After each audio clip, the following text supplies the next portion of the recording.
High, welcome to all. Ashapori YouTube চ্যানেলে আপনাকে স্বাগত।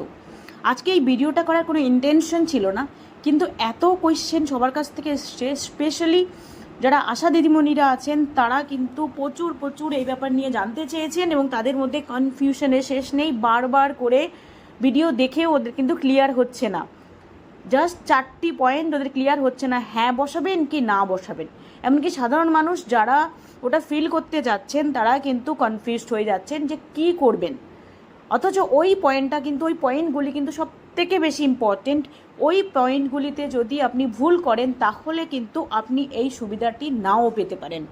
আশা করি সবাই বুঝতে পারছেন আমি কি নিয়ে বলার চেষ্টা করছি। PMJAY যেটা এখন সবথেকে বেশি ইম্পর্টেন্ট এবং গভর্নমেন্টের থেকে ভীষণ দ্রুত ইনিশিয়েটিভ নিয়ে এই কাজটা করা হচ্ছে এবং আশা দিদিমণিদেরকেও নির্দেশ দেওয়া হচ্ছে যত তাড়াতাড়ি সম্ভব এই কাজটা কমপ্লিট করতে। প্রধানমন্ত্রী জন আরোগ্য যোজনা, ওই ফর্ম অলরেডি আশা দিদিমণিদের কাছে চলে এসেছে, মানুষের নামে প্রিন্টেড। ওইখানে এক্সক্লুশন ক্রাইটেরিয়া বা বাতিল করার মাপকাঠি বলে বেশ কিছু পয়েন্টস দেওয়া আছে। সেইখানে এই 4টে পয়েন্ট কিন্তু সবাইকে কনফিউজড করে তুলছে। একটি হচ্ছে SIR WBLA 2026 ASDD তালিকা সম্পর্কিত একটি কোয়েশ্চেন, আরেকটি হচ্ছে SIR অ্যাপিল ট্রাইব্যুনালে বিচারাধীন সম্পর্কিত একটি কোয়েশ্চেন, CAA রিলেটেড একটি কোয়েশ্চেন আর অন্নপূর্ণা যোজনা রিলেটেড একটি কোয়েশ্চেন। হ্যাঁ করবেন না করবেন এই নিয়ে কনফিউশন, সেটাই আমি আজকে একটু ক্লিয়ার করব। যেমন আশা দিদিমণিরা জানবেন সেরকমভাবে সাধারণ মানুষকেও কিন্তু এটা জানতে হবে। এবার দেখে নিন।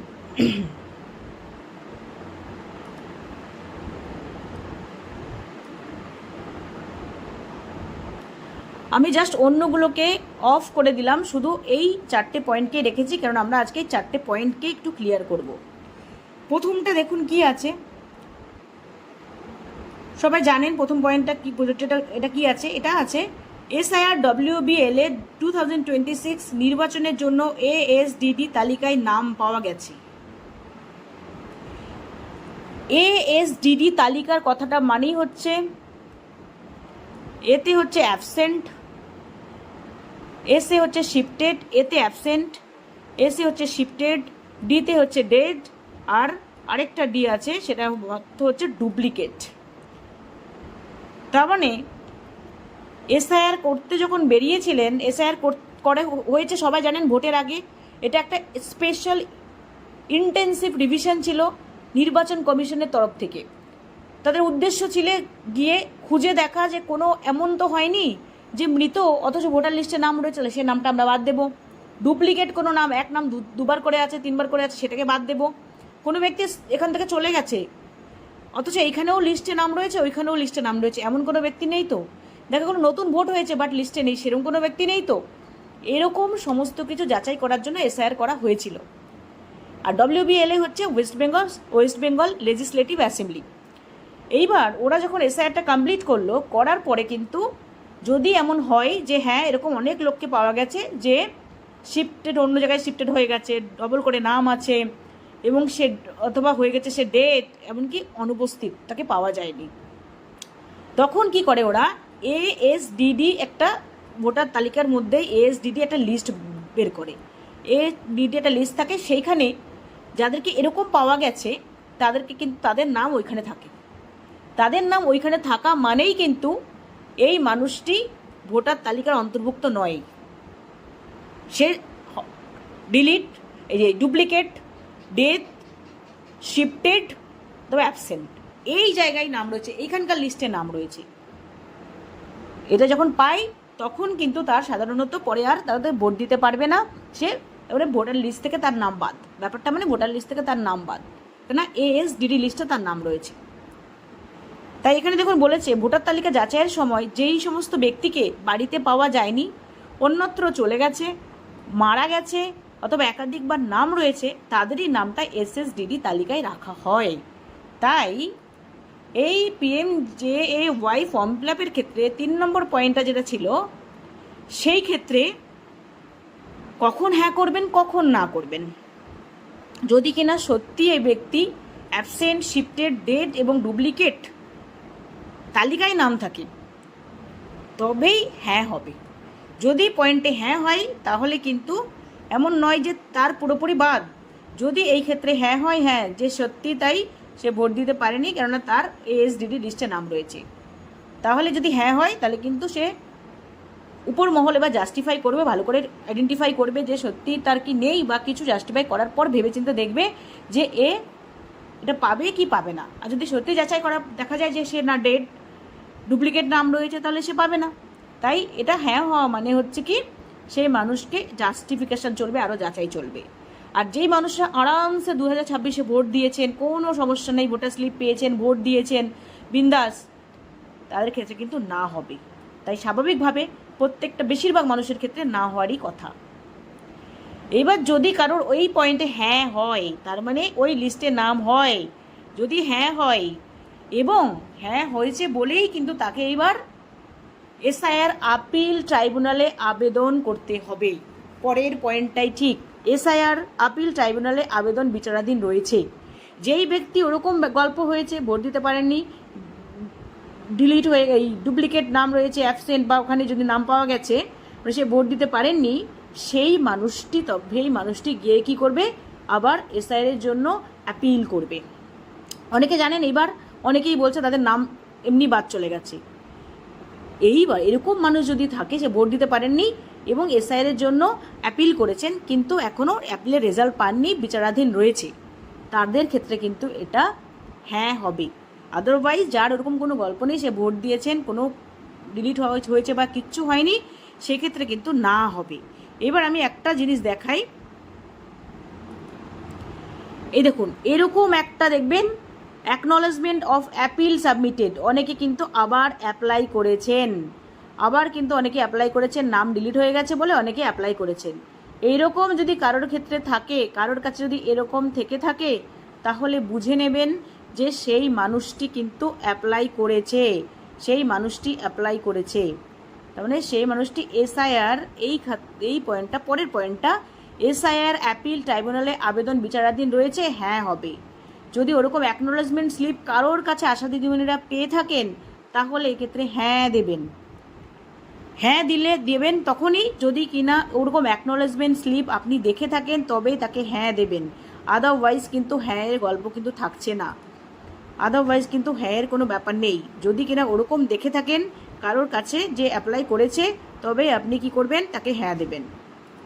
এই অ্যাকনোলেজমেন্ট স্লিপ যদি থাকে, তবে বুঝতে পারবেন যে এসআইআর জন্য সে আবার অ্যাপিল করেছে এবং সেটা এখনও কোনো রেজাল্ট আসেনি, তাহলে আপনি হ্যাঁ দেবেন। গেল দুটো পয়েন্ট, আশা করি বোঝা গেল। প্রথম পয়েন্টটা, এটা কিন্তু নর্মাল ভোটার লিস্ট নয়, এএসডিডি তালিকায় নাম আছে মানে তার ভোট দেওয়া যায়নি, সে ভোট দিতে পারেনি। যদি এমন কেস তার হয়, সে বলে, তবে আপনি হ্যাঁ দেবেন। এবং যদি ওরকম অ্যাকনোলেজমেন্ট স্লিপ আপনি পান, তাহলে বুঝবেন যে সে অ্যাপিল করেছে। ওটা কিন্তু অ্যাকনোলেজমেন্ট স্লিপ মানে অ্যাপ্লাই করার পর ওই স্লিপটা ডাউনলোড করে এনেছে। যদি ওরকম স্লিপ কারোর কাছে থাকে, তবেই বুঝবেন যে হ্যাঁ, তবে এখানে হ্যাঁ দেবেন, না হলে কিন্তু নয়। এবার সিএএ আবেদন মুলতবি রয়েছে, এটা সম্পর্কে এখন আশা করি সবাই মোটামুটি জানেন।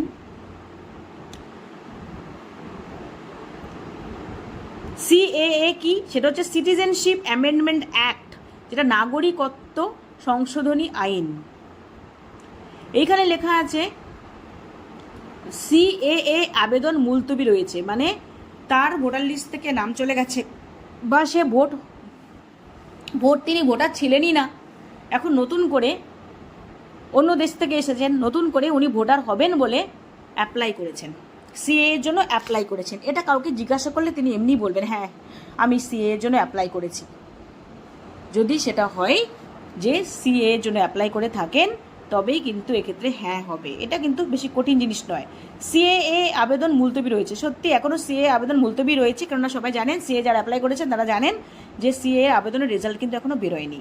তাই তারা যদি বলেন যে হ্যাঁ আমি সিএএ আবেদন করেছি, তাহলে আপনি কিন্তু হ্যাঁ দেবেন।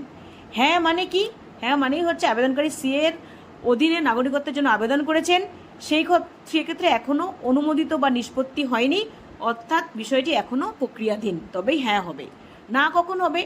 না হবে কখন, যে আবেদনকারী সিএ অধীনে কোনো রকম আবেদন করেননি, তার মানে অর্থাৎ আবেদন বিচারাধীন নেই, মানে তিনি যখন অ্যাপ্লাই করেননি, তিনি এখানকার নাগরিক, তিনি অ্যাপ্লাই করার প্রশ্নই নেই, তাহলে কি হবে, মুলতবি রয়েছে, ওই গল্পটা রইলই না, তাহলে সেক্ষেত্রে না হবে। যদি সেই মানুষটি সিএর জন্য অ্যাপ্লাই না করেন, তাহলে সেক্ষেত্রে সিএ আবেদন মুলতবি রয়েছে, এর কোনো গল্পই নেই, তাহলে সেটা না হবে। যদি তার নাগরিক নন, তিনি সিএর জন্য এখন অ্যাপ্লাই করেছেন, নাগরিক হবেন বলে, তবে তার হ্যাঁ হবে, নইলে কিন্তু না হবে। তাই বেশিরভাগ মানুষের ক্ষেত্রে এটা নাই হবে। পরবর্তী প্রশ্নটা রয়েছে যেটা, সেটা কিন্তু অন্নপূর্ণা যোজনা রিলেটেড। এই পয়েন্টটা কিন্তু একটু মনোযোগ দিয়ে বুঝতে হবে। এক্ষেত্রে কি বলেছে, অন্নপূর্ণা যোজনার উপভোক্তা তালিকা থেকে নাম বাদ দেওয়া হয়েছে। নাম বাদ দেওয়া হয়েছে, হ্যাঁ কি না? কোনো ব্যক্তির নাম আগে অন্নপূর্ণা যোজনা সুবিধাভোগীর তালিকায় ছিল, কিন্তু পরবর্তীকালে সরকারি যাচাইয়ের পর সেই নাম তালিকা থেকে বাদ দেওয়া হয়েছে। এটা কিন্তু এর কথার মানে যে আগে নাম ছিল কিন্তু এখন বাদ দিয়েছে। হ্যাঁতে আপনি তখনই টিক দিতে পারেন, হ্যাঁতে তখনই টিক দিতে পারেন যদি এমনটি ব্যাপার হয়। অনেকগুলো ক্রাইটেরিয়া আছে, যে আগে অন্নপূর্ণা সুবিধা পেতেন কিন্তু সরকারি রেকর্ডে নাম ছিল, কিন্তু পরে নাম কেটে গেছে, এবং যে নাম কেটে গেছে সেই সম্পর্কিত নথি রয়েছে, তবে আপনি হ্যাঁ দিতে পারেন যে হ্যাঁ আমার অন্নপূর্ণা যোজনা তালিকা থেকে নাম কাটা হয়ে গেছে। কিন্তু এখনো পর্যন্ত প্রসেসিং চলছে, তাই এই ক্ষেত্রে হ্যাঁ দেওয়ার কোনো গল্পই নেই। আপনারা কি দেবেন, না দেবেন। কেন না দেবেন? এখনও অন্নপূর্ণা যোজনার, আপনি কখনো অন্নপূর্ণা যোজনার সুবিধাভোগী ছিলেন না, নাম কোনো দিন আপনার তালিকায় ছিল না, নাম বাদ দেওয়ার বিষয়ে কোনো রকম আপনার তথ্যও নেই। এই 3টে পয়েন্ট হতে পারে। মানুষকে যখন জিজ্ঞাসা করবেন, 4টে পয়েন্ট টোটাল হতে পারে। এক হতে পারে তিনি সুবিধা পাচ্ছেন, অলরেডি তার টাকা ঢুকে গেছে, তাহলে অবশ্যই করে ওইখানে না হবে। আর উনি কখনো অন্নপূর্ণা যোজনার টাকা পেতেন না, কারণ নতুন শুরু হয়েছে ব্যাপারটা, তালিকায় আগে কখনো নাম ছিল না, তাই নাম দেওয়ার বিষয়ে কোনো তথ্য, নাম বাদ দেওয়ার বিষয়ে কোনো তথ্য তার কাছে নেই। এটা এমনকি এটা হতে পারে যে তিনি সুবিধা পাচ্ছেন, যেহেতু তিনি সুবিধা পাচ্ছেন তাই অন্নপূর্ণা যোজনার তালিকা থেকে তার নাম বাদ যায়নি, তাই আপনি না করবেন। উনি কখনোই পেতেন না, জাস্ট অ্যাপ্লাই করেছেন, তাই ডেফিনেটলি বাদ যায়নি, কেন বাদ যে গেছে সেটার কোনো তথ্য তার কাছে নেই। তাই এই ক্ষেত্রে কিন্তু এখন এই মুহূর্তে দাঁড়িয়ে সবার ক্ষেত্রেই কিন্তু না হবে। তার মানে অন্নপূর্ণা যোজনা উপভোক্তা তালিকা থেকে নাম বাদ দেওয়া হয়েছে, না বাদ দেওয়া হয়নি। কিছু কারা কারা বাদ দেওয়া হয়নি বলতে পারে, না বলবে কারা কারা, সবাই। কেননা কিছু জন আছেন যারা অলরেডি টাকা পাচ্ছেন, তারা বলবেন আমি অন্নপূর্ণা যোজনার টাকা পেয়েছি, মানে আমার নাম রয়েছে, বাদ যায়নি আমার নাম। কিছুজন বলবেন আমি অন্নপূর্ণার জন্য অ্যাপ্লাই করেছি, এখনও পর্যন্ত কোনো উত্তর পাইনি, তারপর নাম বাদ গেছে সেটা আমি জানি না বাদ গেছে কিনা, তাহলে না হবে। আর কি আরেকজন হতে পারে যে কিনা